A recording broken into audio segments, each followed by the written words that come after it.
how can you get more sleep, and what happens when you do? What do you do when you eat better, when you're more mindful, when you start choosing the things in your life? And then guess what? It lifts our energy up. And when our energy's higher, we're more efficient at work. When you have more life, you get more business. When you have more business, you get more life. And it's like a big, big circle. How do we have more life, which will give us more energy, which will give us more opportunity to have more of everything in our life? So let's dive in.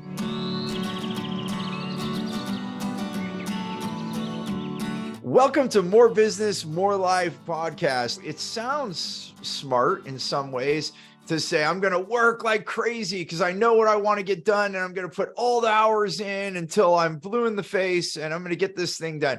And that can sound like, okay, yeah, you could do that.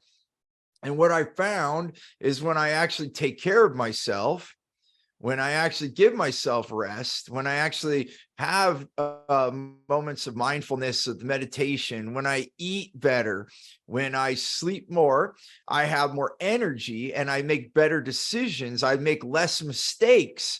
And ultimately, then I perform better and have more output. We've gotten to this, I was talking to someone yesterday, we've gotten to this point where, time is what's been valued. Even paying people on an hourly basis, it's all based on that time is the value, when it's not. I mean, if you clock in and sit in a chair, then unless that's your job to test chairs and make sure they don't break, that could be valuable. Now, all joking aside, the reality is value comes from results, not time. And so if I take care of myself, if I sleep more, if I eat better, if I have a good mindfulness practice, and I come in with a strong mind and good decision-making faculty and better strategy, then I could work a lot less hours and outperform my counterparts. And this is true. We tested it over and over, and not just me. There's other people, other companies, other data out there. It's like overwhelmingly proven that these things work. So we wanted to take some time, like, what are these things that can give us more energy? Because I guess I want to say one last thing to kind of, as we're kicking this off, a lot of people think time is the most valuable thing. And we spend so much time with time management, right? And how do we do that? And as the famous quote from Melissa's father, everyone has the same amount of hours as the president of the United States, right? Which is true. We all have the same hours. Like, you can't go buy an extra hour. Believe me, in my younger years, I tried. Is anybody selling hours? Little did I know, Giovanni, that comes back to you, that it was delegation, right? You actually can buy hours if you delegate things to other people. And all of this energy, to me, is more valuable. If you have more energy, you can do a lot more in the same hour as someone else. So then, when we're sacrificing our energy, it's a lot worse than putting in loads of time. Like it actually, and the loads of time that you put in actually sacrifices energy as well. So you're ultimately depleting your power. And to me, I would rather have someone for less time with more energy than someone that has low energy and they'll give me all their time. I'll pick the person with more energy. They'll get more done. I don't know. Wouldn't you agree, Giovanni? Yeah, absolutely. Yeah, the reason, it's funny because we were just talking with in another meeting about some things, and that's what brought it to mind, and why I suggested we talk about this today is that some of the things we're going to talk about is, you know, in today's society seems like alternative to like alternative methods or whatnot. And then some of them is just um, you know, plain used to be common sense, and we've gotten away from, like, if we want to jump right into it, like sleep is a huge one. And that's one, I'll be honest with you straight up right now, that's the one I'm struggling with the most, is getting proper sleep. And I remember there's studies that like only getting so much sleep, or like the more you deplete yourself of sleep, the more you're like depleting your lifespan. Like you're like literally taking years off your life of not sleeping, and just the mental decline and everything. But for me, my story right now, like, is so we have a 2-year-old and still trying to get our story. We're still trying to get like, or me, I should say, is trying to get a better schedule. And I feel like I've always been a night person anyway, but now I have to be quote unquote a morning person too, because the little one gets up earlier. Um, and so like now my sleep that I have is diminished. And but I'm like, I feel like I have more focus at the nighttime. After we do her whole nighttime routine, I get down. Sometimes I can focus, and then sometimes it's just like a wasted day. I'm like, I should just went to bed. Like, this is ridiculous. But I notice the days that I do have sleep versus the ones that I don't, and it's a huge difference throughout the day. Like I know I will just have more focus, I have more energy right off the bat, and I can get more things done. When you have more focus and more energy, like you can get more things, you just get more things done, right? When you're tired, groggy, Yeah. you can't focus, like fog is just set in. Like it's hard just to sit down and if you stare at a screen all day, it's just like you have a million different distractions you can have in front of you. And then you're just like, for me, I just bounce around from thing to thing. And then that makes me even more tired because you're draining the battery even more. Going back to your analogy of the drill, right? We have 10 holes to drill. And we're at the end of our pack. First couple would be getting good. But then once we start getting to 8, 9, 10, or even sooner, the drill starts losing power and it's harder. You have to use more muscle to push it. When if you just stop and take a break and recharge, when recharging here is our sleep, right? Even, you know what? I'm gonna put this out there. So this might be crazy. This might be out of the world. Take naps. Yeah. Naps are great. Like naps, like I don't know who ever said that as adults we should stop taking naps because they need to be smacked. Because naps are fantastic. Because when my daughter started taking naps, we started like, we should take a nap. I'm like, oh my gosh, this feels so good, It right? does, Because like, doesn't it? yeah, because like the tendency is to like keep pushing, right? And there's days where I've skipped a nap, not taking my daughter. I'm like, I got to get something done, or I have a meeting or something, and I just feel like my battery just like boo. But the times that I do take a nap, or just take at least a half an hour to just to relax and chill, like it changes the rest of the day, right? And then I can show up better for her when when she comes back from nanny, or if it's a day where she's here at home from nannies, that we can be more present for her, right? And that's Yeah. what she needs, is us to be present with her and not Yeah. distracted. So sleep is huge, and that's the We one. Like I should said, do that more. yeah, We should do that like more. I should say, Giovanni, did you get your nap in today? Like, I know. call each other out and, oh, I skipped my nap. Seriously, I don't know what time, what, how old were we when they said, hey, you know what, naps aren't good, or you should stop taking naps, because whatever that was, man, I think that's a First huge grade. mistake. Is it first grade? They say no more naps. Yeah, Yes. horrible. Well, and even, going on this, you're saying there's so many studies, and I think there are, like, more than I've ever, we can imagine probably, but one I remember that my wife read was that they saw, I can't remember what university it was, but they did a study of car accidents, and they were asking the people if they got, how much sleep they got, before that night before the accident.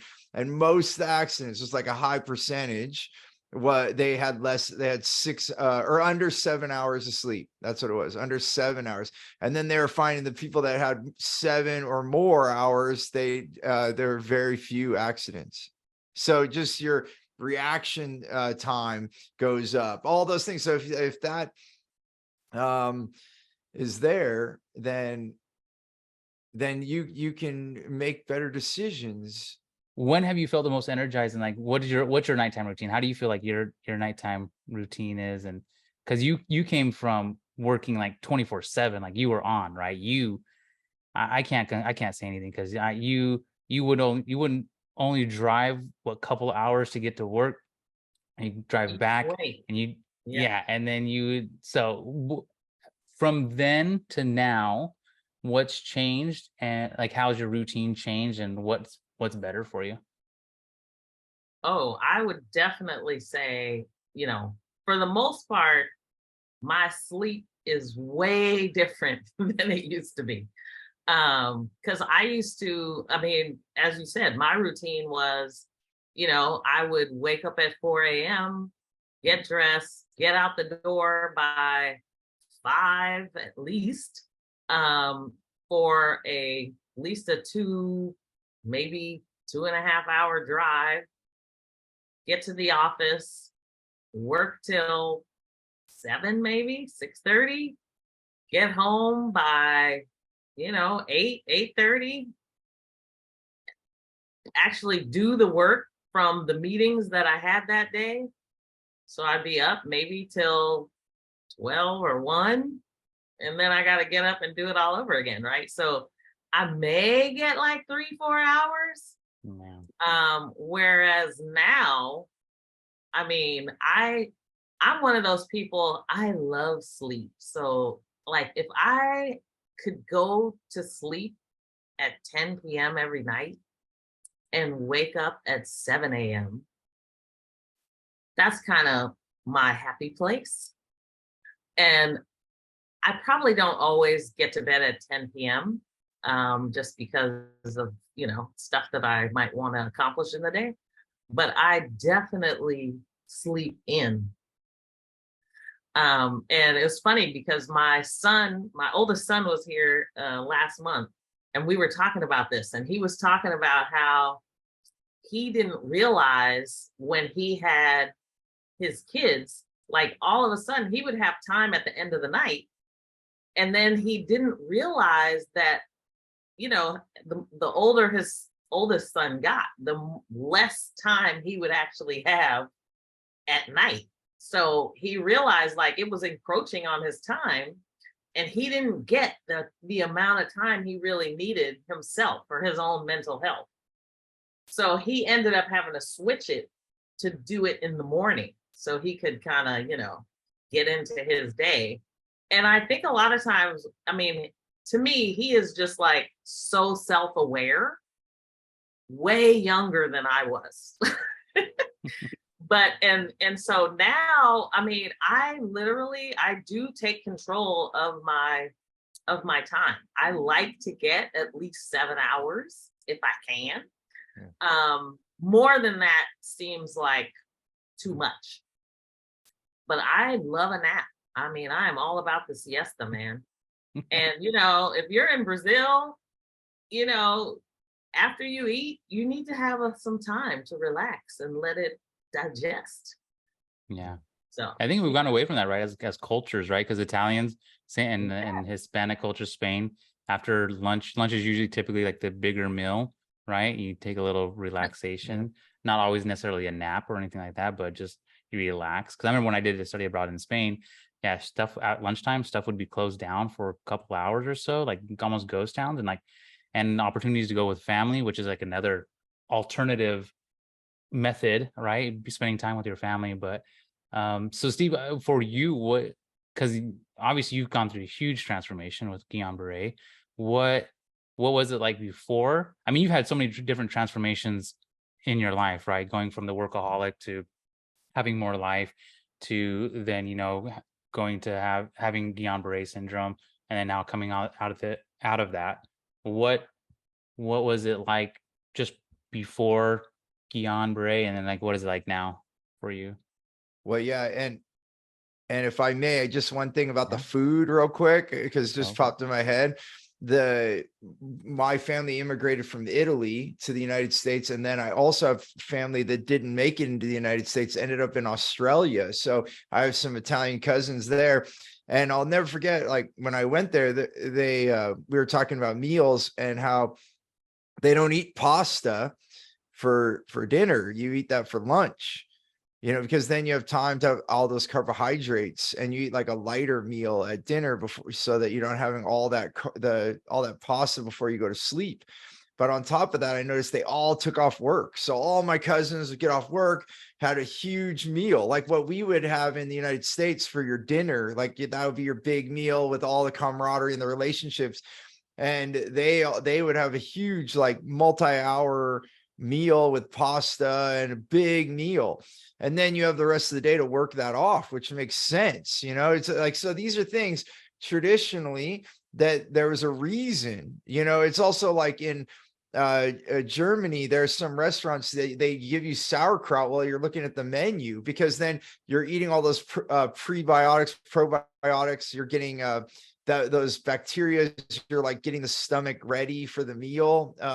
Crazy things. And the same, like in Italy too, you also have a digestif after the meal. Sometimes you might have an aperitif, and that's just other countries too. It's not just one, but just having those things. And those are things that have kind of gone away from, because what? They take more time. Everything's been like sped up. Oh, we got to just eat really fast. You don't have time to say, oh, like, so, what I love when I've spent time in Italy, because I also have cousins that are still there in Italy. And so I was having meals there, and again, the lunch was even longer in Italy than it was in Australia. I'd say like Australia is like the middle, so it's like America, fast. Australia is a little faster, but not as fast as Americans. And then you get into Italy and it's like a 3-hour lunch and you're like, and it's like the courses are coming, right? So you eat in like small amounts, you talk, and then you have another course. And that also comes back to health, because what I've been learning from nutritionists is sometimes you want to eat different things at different times. So you'll have like the pasta, and then you'll have the meat later, because your stomach, when it tries to digest all these different foods at the same time, it actually has a difficulty like getting all the nutrients from it. So then I started to see the wisdom in that multi-course meal. Like, you're having the pasta, then you talk for a while, then like some meat will come, then you talk for a while, then a salad will come, and the salad at the end of the meal helps you so you don't eat a lot of sweets, because it actually helps take all that other, because when you're having like a big heavy meal, then you tend to want something sweet in your mouth. And so then if you eat the salad, so in the United States, everyone eats their salad first. You go to a restaurant, they serve your salad first. And I remember my grandfather, he used to always say, you eat your salad last. Like, that's how you eat, because then it changes. And I don't know all the biology behind it. I'm not a scientist in this, but if you inquire or look this up, there's actual science behind why you eat your salad last. And it's not even last. They say that, but then what happens after that? Then they bring you an espresso, just a little bit of coffee. Then after that, depending on where they are, like in around Lago di Como, Lake Como in northern Italy, they'll bring you what is only in that region.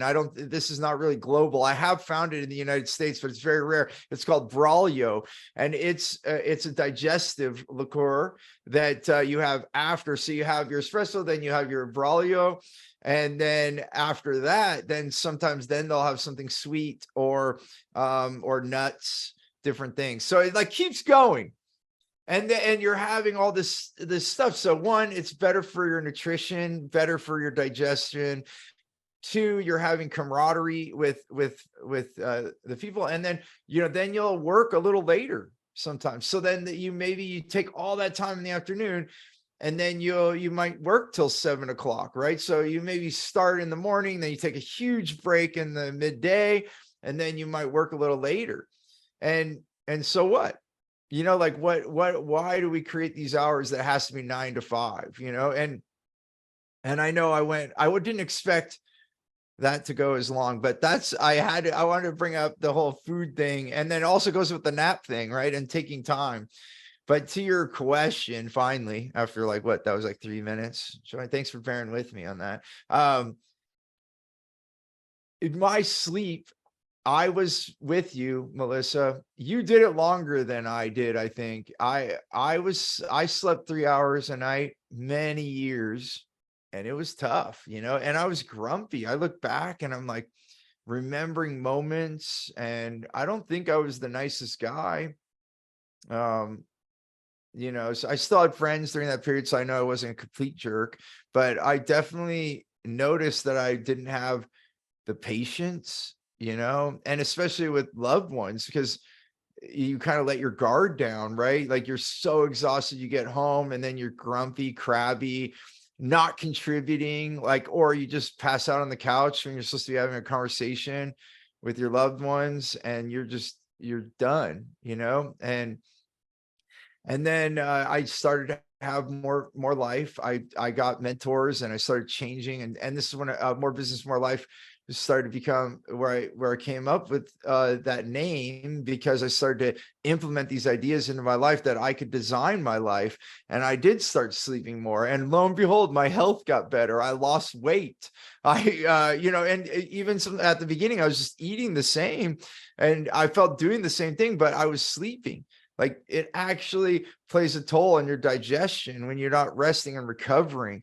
It's like the drill that Giovanni was bringing up. The battery's running out, and you're not even, being able to digest properly. And so then you get sick.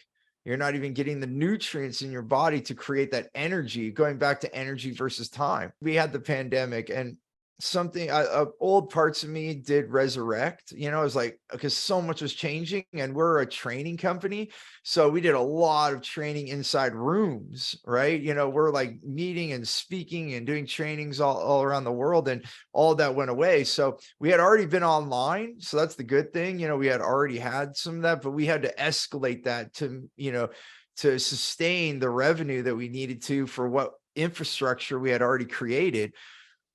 And part of me, like, for whatever reason, like, if you're just looking at the numbers, maybe we would have laid people off, or like, stop, we would have changed that. And something inside me just kept saying no, like, no, we're going to turn the corner the next month. And so I bring this up because I did start sleeping a little less, and I was motivated to do that, and other lives were at stake, and I wanted to be successful in that.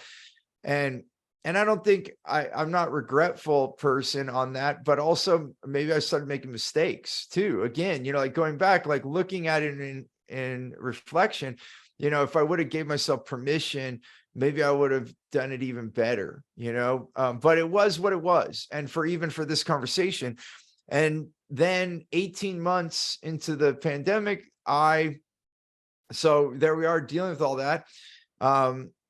And I add all that in because stress was part of it. Stress was part of the condition, I think. And most people that have had Guillain-Barré that I've talked to, almost all of the people I've talked to, stress was a component. They all admitted to having stressful situations leading up to the moment that happened. And so sleep became a huge part of my recovery, because this was a neurologic, right? So this is where the brain disconnects through the myelin. So Guillain-Barré, the myelin sheath is the insulation over your nerves, and it's also the telephone wire. So that was eaten away. My own body overreacted, an immune response, and it overreacted, and it destroyed the myelin, basically, like, almost like eats it away, I guess the analogy you say. And so severing the communication between my body and my brain, so you can't move. And I was paralyzed, face, arms, legs, everything. And I didn't think it was into my essential organs, but as I recovered, I was breathing easier. And I realized my lungs were affected. Luckily they didn't get fully paralyzed, but the thing that and it's only been recent. So now I'm almost 2 years. So it's like 23 months ago that this happened, at the time that we're recording this. And it's only really been in the last like 3 weeks, like, seriously, in the last 3 weeks, that I can function with less than 9 hours of sleep. So think about that. Like, and it has been drastic for me, even though I'm living more within an integrated lifestyle, like integrating my family life and the things that I want to do, and music and all these things. I still have to adjust, because I track all my time, like even the time that I have with my family. And, part of me had to accept those 9 hours, that I can't get that back. But to you, Melissa, the same, like, now it's still some days that I sleep more than this, but I average about 7.5 only in the last month, 3 weeks to month right now, that I can be really good. 7.5 hours of sleep. I feel fantastic. And then some days, if I'm a little extra drained or, something happened, then I could sleep more like 9 hours and feel amazing. And then the whole rest of the day. So I will take the trade, Giovanni. Like I will sleep that extra 90 minutes. Like if I had to sleep nine hours, my life is better. So take that 9 hours of rest. I do believe I will live longer. I believe that I wouldn't have recovered. Like there was a period of time I was sleeping like 12 hours. So when I was first recovering, I was sleeping 12 hours, taking naps. So maybe even more than 12 hours. Like, I didn't exactly calculate all of my sleeping, but I will tell you for sure, I was sleeping half of my 24 hours to heal. And that was definitely recommended. The neurologists that I spoke with, they said sleep is going to be your best friend. They said, because your body has a lot of recovery to do. So I just allowed that. And I'm blessed that I could. I'm blessed that I had you, the team here, because the company. So then goes back to the blessings of whatever my gut was to not let anyone go. Because what if I would have said, hey, this isn't working, everyone, let's stop. We have to make new plans. Everyone go get different work. Then the company wouldn't have survived if I put more weight on my shoulders. So one, that happened. And two, it gave me the time to sleep and recover. And which is huge. And I just couldn't imagine, like there are some people with Guillain-Barré syndrome, they had to go back to work. Like they had to. I mean, like I was able to like basically more or less take an 18-month sabbatical. And that wouldn't have been possible if I hadn't changed my life. If I was the workaholic person and then that happened, I don't know how it would have worked. Yeah, I think that's so critical because even when we start talking about benefits, health benefits, and being able to do that is such a blessing that you were able to just take that time, to focus on your health. Yeah. Because everybody can't do that.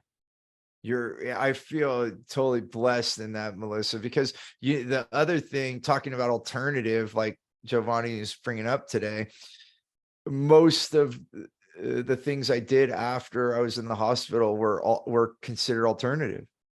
Yeah. So really, even with coverage, medical coverage, like it wasn't covered what I needed. Yeah. So Well, isn't that so funny though? Because to me, I always think about it's like, okay, you pay so much for health benefits, but then they call natural stuff the alternatives. That's their mindsets, right? There's not much money behind it, which blows my mind because like there's tons of way. Like I think that's why the big thing is with pharmaceuticals, right? Like because you can't patent like nature kind of a thing, which I mean they supplement the kind of things, but like if you're capitalistic, there's tons of ways, right? Because isn't like the vitamin industry like ginormous, right? Like creating things, but getting back to like the nature of it. And that's why I think it's crazy, right? If sleep as being like an alternative, like I think in our Western society, sleep has been, I don't want to say like, has been kind of like the bad guys. Like you got to work, you got to grind it out. Yeah, yeah, underrated.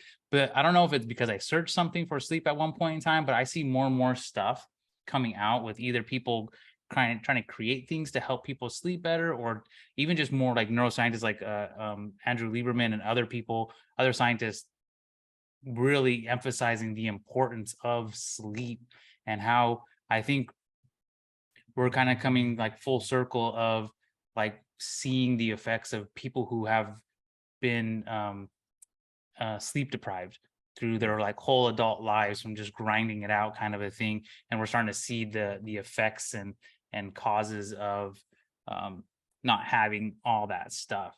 And it's like crazy, isn't it? Something like two days of no sleep, like you'll go like you'll literally lose your mind, like you'll go crazy. Like 2 or 3 days of like no sleep, like you will lose, like you'll go insane, which is insane, right? So like it tells you your body needs rest. Yeah. Right. Yeah. It's and there are other spiritual people that have done like long meditations or different things, then they're pulling energy from somewhere else too. So they're still like in a restful state. So even if you do extend those sleep hours, then, being in a mindfulness space. But I think, we're talking, because I did do that once. So in my film days, we had one of my first feature film, actually, we were submitting it to the film festival, and there's deadline. And we weren't done. I edited for 3 days straight. People brought me food. I didn't leave the edit bay. I'm just editing away. And then I got in huge, right after that, it was weird. I couldn't fall asleep. So like you think, I'm like, okay, we submitted. My partner on the film, he like took, and this is when we like put it on tape, by the way. This is in the 1990s. So we like exported, and that was the other thing too, right at the end of the time, I think I had to master it like 3 times, and we had to watch the film back to make sure, because we were making sure it was at least 2 times. I knew I had to like remaster it, and then we had to watch the master to make sure there was no glitches. And I was trying to stay awake through all that. And then we got through that. And then they took the tape, and I was like done. And I was so relieved. I was like, okay. And then I couldn't fall asleep. And then I got in a huge fight with the people I was living with at that time too. And it was nonsense. I look back, I was belligerently, it was almost like I was drunk. I hadn't drank any alcohol, but I was just stupid. Like, it was like, like you said, I pretty much was insane. And I broke the door, like my door to my room, because I was so pissed. But I was not in my right mind, like 3 days. And so that's the only time in my life that I hadn't slept 3 days. Well, I guess I take that back. I might have kind of done that on one of my TV shows, but luckily I didn't break any doors on that I'm aware of. but it was stupid stuff. Like, I mean, obviously I had an ambition to do something, but I guarantee, knowing what I know now, that if I would have slept, gave myself permission those 3 days to sleep, I probably would have got it done. I think I would have got it done. I mean, even if I just gave myself 6 hours of sleep out of those 72 hours, if I would have sacrificed 18 of them, I probably would have done a better job, made better decisions. I probably wouldn't have had to master it twice and rewatch the whole movie twice. I probably wouldn't have gotten angry and broke my door. Yeah, like, look at the flip side of it. It's just not okay. It's not okay. And at that time, Giovanni, it was my mantra. Like I heard from some other people, like, sleep is for dead people. That's actually what was said to me by other entrepreneurs. And I took that and owned it. I'm like, oh, I'll edit. So there's kind of like badges of honor. It's like, yeah. And for a long time, I'm like, yeah, I edited for 3 days straight to make it into the film festival. You're like proud of it. You're like, yeah, I did that, and for what? Yeah. It's that again, I think it's like the Western society of the work, of like the grind, and it's like, if you're not doing that, you're not going to be quote unquote successful or whatever. Because I mean, I still see it all the time. A lot of people just like putting all those hours in, and just like, I think there's more awareness around it, right? We're not the only people talking about it. And like I said, neuroscientists are coming out more and more. It's like, you need to sleep. And I think it's the foundation of humans. What was that, Melissa? Oh, I'm sorry. I was just gonna say, I think sometimes people hold it as a badge of honor that they have the grind mentality, though. Yeah. It's like, if you're not grinding, like my dad was that way. It's like, if he's sitting down in front of a television, for example, he had better be writing a memo to somebody or a white paper or something. I mean, there had to be like some level of productivity happening if he was sitting in a chair. Yeah. Right. And there's so much to prove too. I mean, and I guess it is for every generation. Are we just more aware? Because I think about that all the time. you know, like you brought it up, like, you know, several times before. I mean, like your family is moving around, and sometimes you're the only person in that town with your skin color, and, you know, just looking different and so much fruit. And when my family came from Italy, that's what they did too. Like they were not popular in New York, and some of my family even changed their name, tried to hide their identity of being Italian so they could get jobs. They did that, you know, and they worked really hard. I mean, at that point, that's where that was what they had, you know. This is and they came with an ambition to have a better life. And you know, this is a country with massive amounts of opportunity, right? There's so many resources in the land. Why do you think Europeans were traveling out? They had depleted so many resources in their own land there and a small geographic space. So they're looking to expand and find more resources. And then they put labor to work. And so people like your father, Melissa, they took those opportunities, and rightfully so. And good for them in that way. And then we have to wonder, you know, so like, where's the line, right? Like, okay, what is good? And then how much is good enough? And, you know, where do we go? And I fight with this too in my family, because I'm so grateful for everything my family gave me. I wouldn't have the opportunity, you know, being the third generation born here, mostly with all my grandparents. They all arrived at different times, but you know, where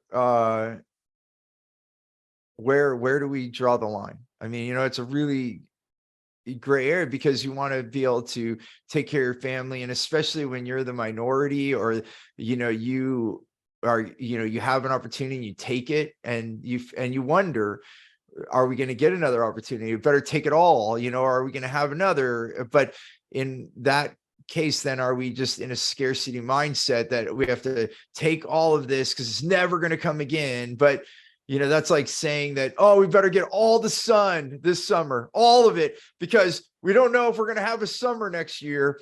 And then we burn our skin to crisp because we're in the sun the whole time and we're in so much pain. And then guess what? 4 seasons later, we have summer again. So I don't know. I see what you're saying, Melissa, and there's value in it. And I know you have gratitude for your father. I know that. And we can love him and his ambition. And I can say the same for my family. And I guess, I don't know. What are your thoughts on that, Melissa? Like, how do we draw the line when, you know, enough is enough, or I don't know the right words to it. You know, there's a line where it becomes very much we're sacrificing. Yeah. I think, you know, what's interesting though, is I think at some point, and hopefully, you know, people don't have to learn the way I learned, but I think a lot of times you end up with tragedy, or, you know, and it changes your perspective. It kind of shifts you to realizing that it's not all about the grind. Like, what is your purpose here? Like, what is it that you want to do to make your life worth living? And it can't just be about the grind. So, Yeah. you know, I think it's hard, I think, sometimes when you don't want to turn the difficult questions on yourself. So you just keep doing things that you want to get done. Yeah. But at the end of the day, what do you want to do? What do you really want your life to be about? You know, it's interesting, Melissa, to add to that real quick, is that I just read yesterday or 2 days ago that in 1957, that's when, you know, they say that, you know, in the United States, that was the peak of happiness in this country. Okay, so I wasn't born. Yeah, and guess what? Guess what it was? They say that there's a lot of data you could look up from that year, but they I don't know all of it by no means. But one thing that they did say is that the average home was 900 square feet in 1957. That was the average home size of everyone in the United States.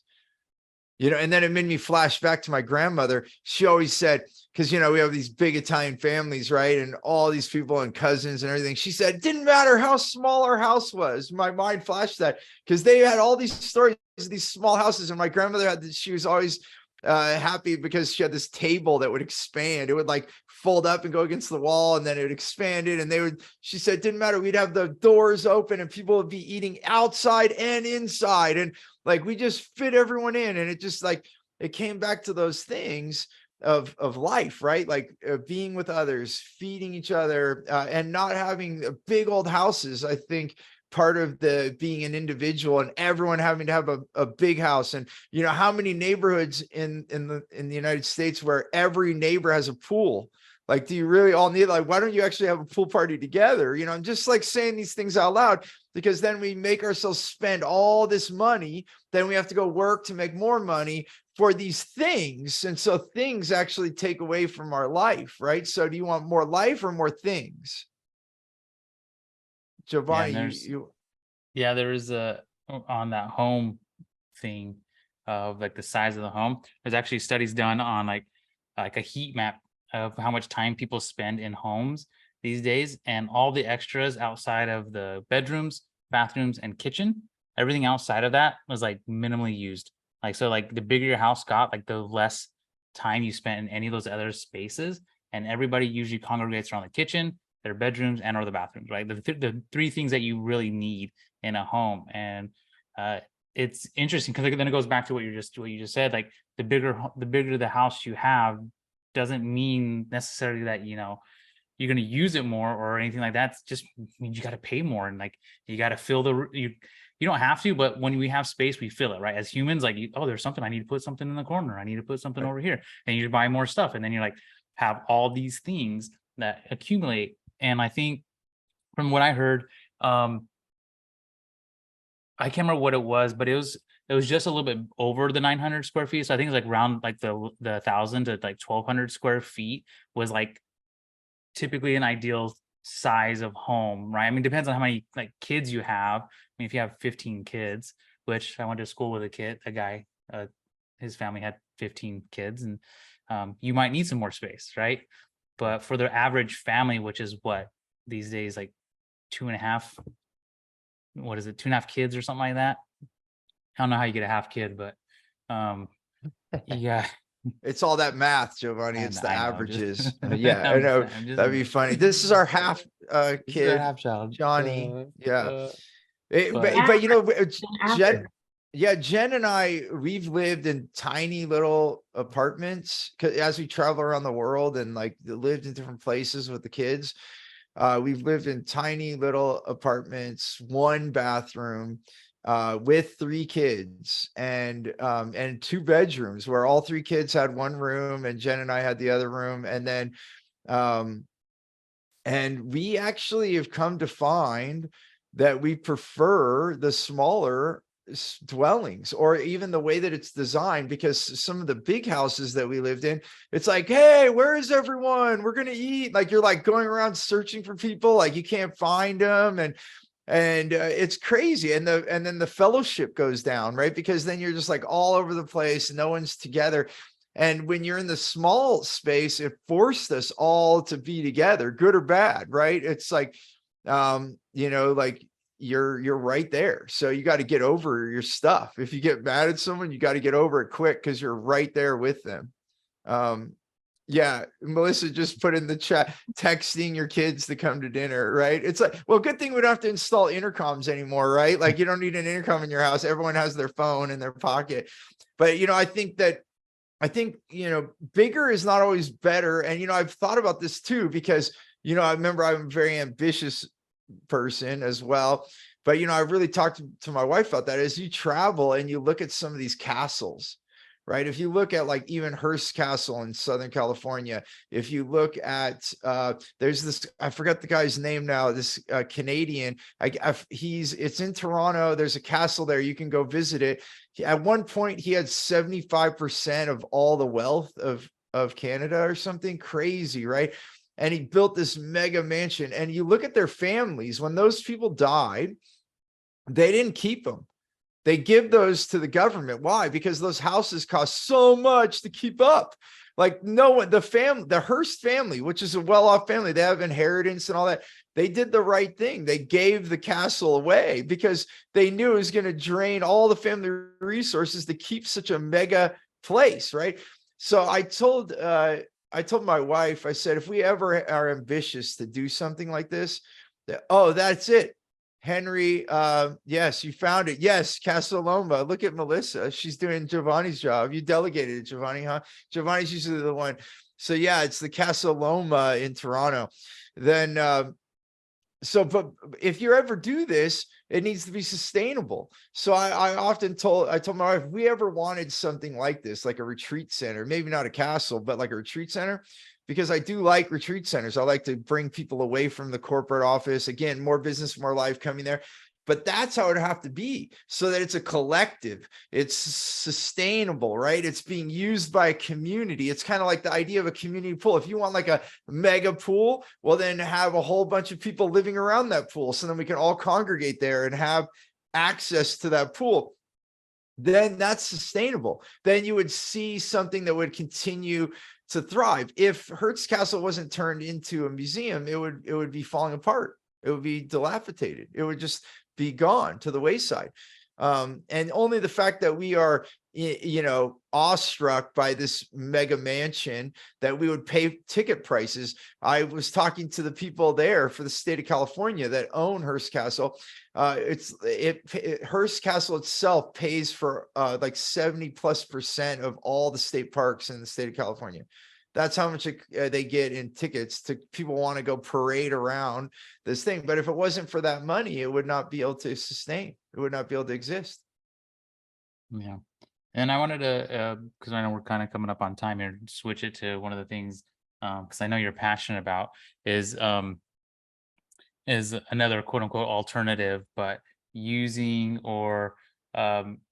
mushrooms for medicinals. Like I mentioned earlier, the previous meeting we had, you're actually telling this woman about, how mushrooms not only help you in your journey to recovery, but like what they do to soak up toxins and stuff like that of the ground. So you say always eat organic mushrooms, never eat just regular ones, because they're absorbing all of the yucky stuff. But will you talk more about that? And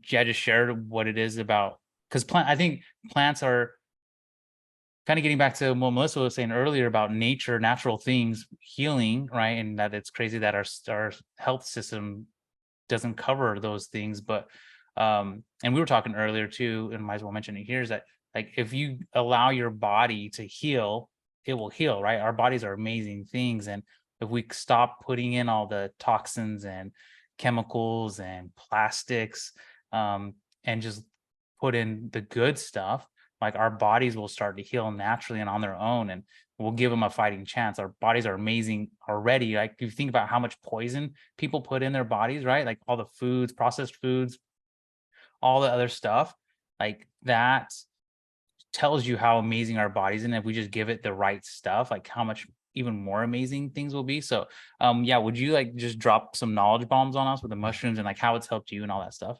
Well, and there's people that are like super intelligent on this, and we can give some references that you can go look at.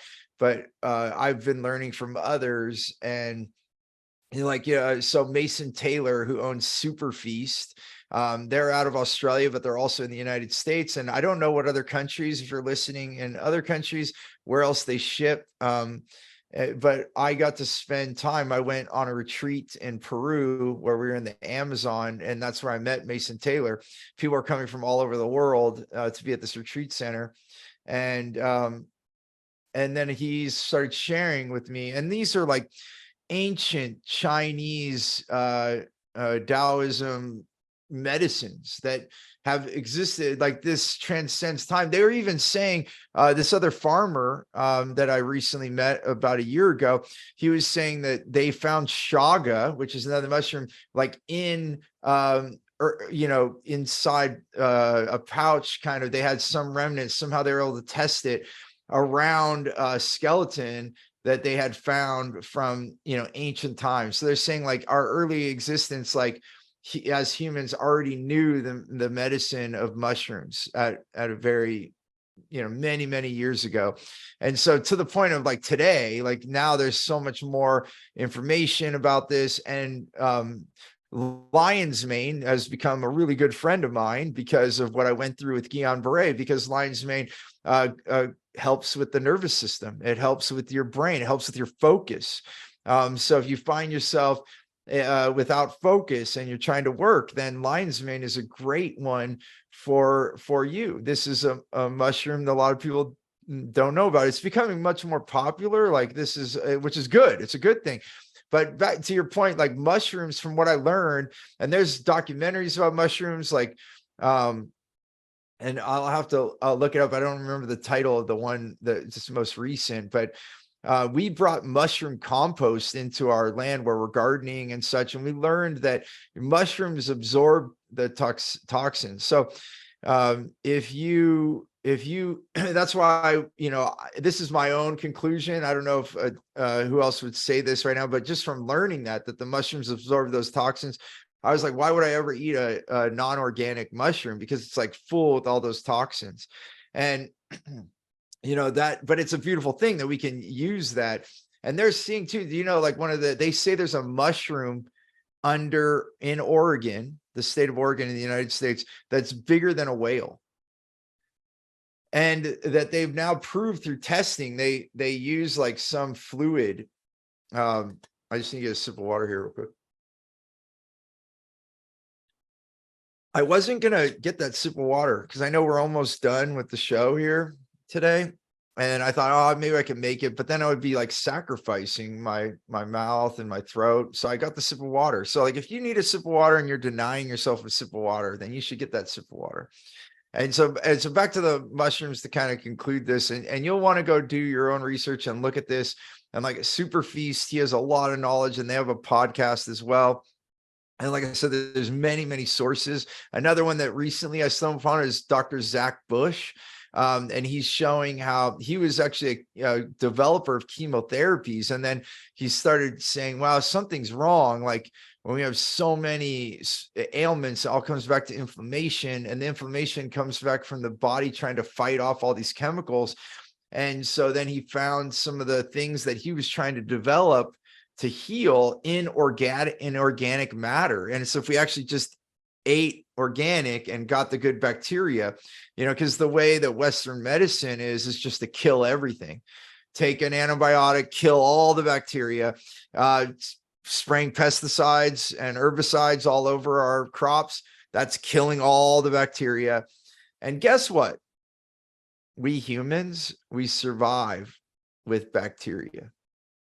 So if we continue to just kill all the bacteria, we will kill ourselves. And Dr. Zach Bush has put out data now that in the next 5 years, if we continue on the path, I think he said 5 to 10, but they say it keeps accelerating, that we will have 1 in 3 children will be born autistic. I mean, that's the drive that we're going down. And, at first they said it was just a coincidence. Oh, we weren't tracking autism early enough. We were bad tracking. No, you notice, and go look at Dr. Zach Bush. Like he explains it better than me.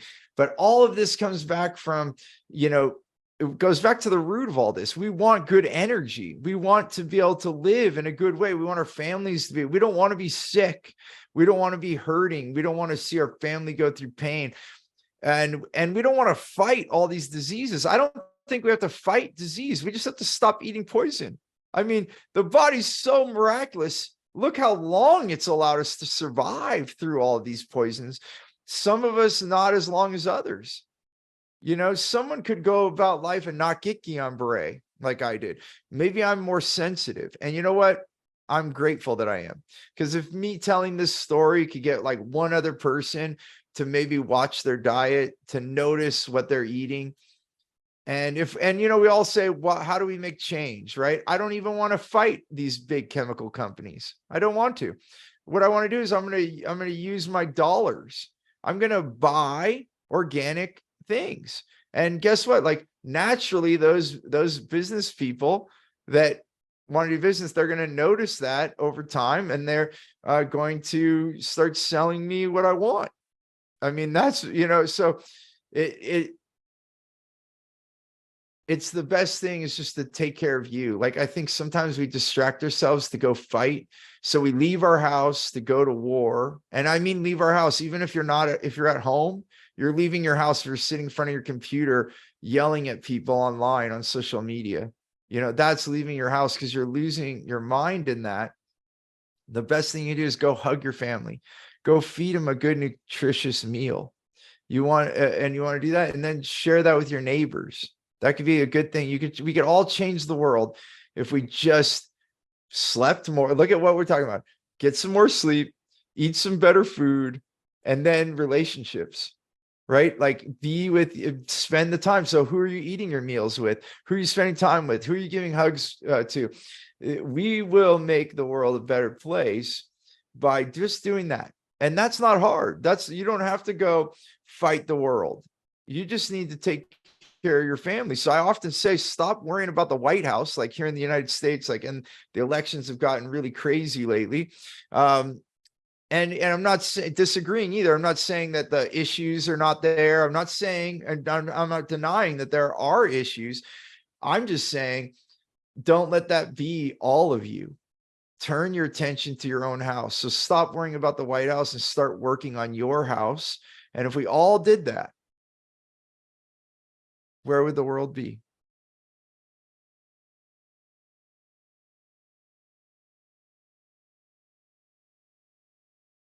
Yeah, like you say, Steve, where focus goes, energy flows, right? And just putting your focus on yourself and your health, being selfish in a good way, right? Like we've talked about before, then not only can you change your life, but you change those lives around you, right? Because if you think about, and I know we're probably at the end here, but if you start changing your life and you have kids, like your kids see that in you, and that gives them the ability to change their lives themselves, which then ripples down, and it's just a ripple effect. The one trickle down that works, right? And then, like I say, the one trickle down economics that works is taking care of yourself allows other people to take care of themselves, which allows other people to take care of themselves. And that's what we need to, I think we need to more focus on, right? Is, hey, how do I get more sleep? How do I get better food with nutrients in it? How do I have better relationships? Because when we start having those, like that's where the magic really starts happening, right? Once we have those kinds of things. I think caring is the word. Even if you want to talk about trickle down, it's just caring. So in anything, it's going to trickle down if you care. And the companies that we've worked with that really are a family, then when the company makes more money, every employee makes more money. And guess what? That company, we've seen companies double, millions and millions of dollars added to the bottom line because everyone was winning.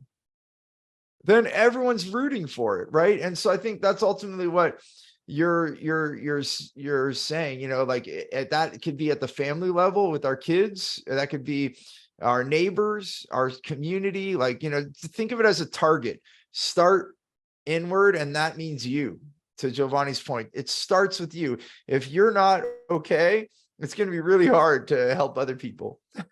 So, and that includes your family. And then just go out there and just stick with the word care. Like really, truly care about your neighbor, really, truly care about your kids. And I think we do, but we get delusional about what does that look like. And I think we're just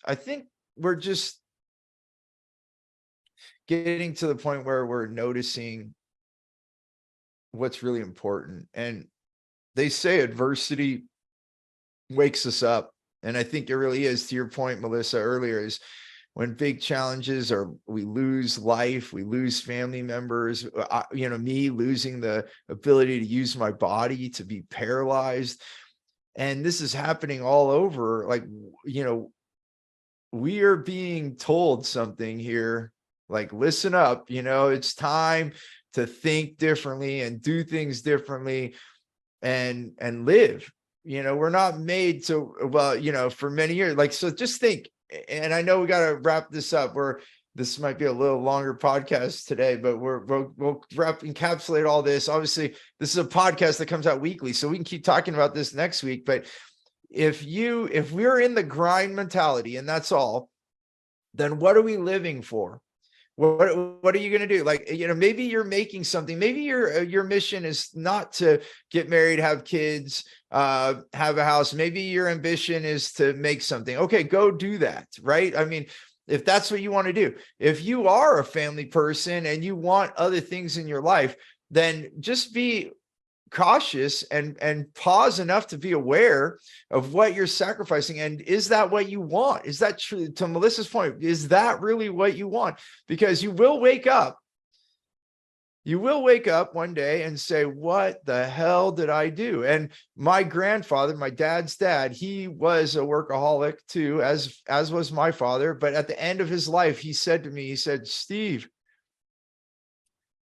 you never see a U-Haul behind a hearse.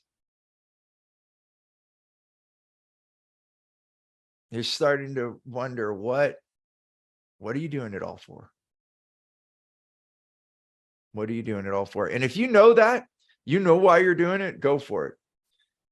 If you don't, if you're delusional about it, we lose sight of our dreams and we just start going like a mechanism, like a machine in itself. And we're just doing it because we thought we were supposed to. And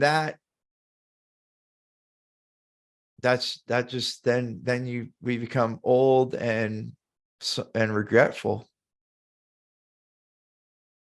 So I hope you don't find yourself there. So ultimately, I'll say it in 3 easy steps. What are the experiences you want before you die? Write those down. Then design those things into your life now, like daily, weekly, annually. Like if it's a big trip, obviously that'll be put on the calendar. But what if it's something daily? What if you just want to hug your kids more? Well, then go do it. And then once you design it, so you put down your experiences, you design it, then you build your career around that. You build your abundance around that. Choose your life first, choose your freedom first, and then design it around.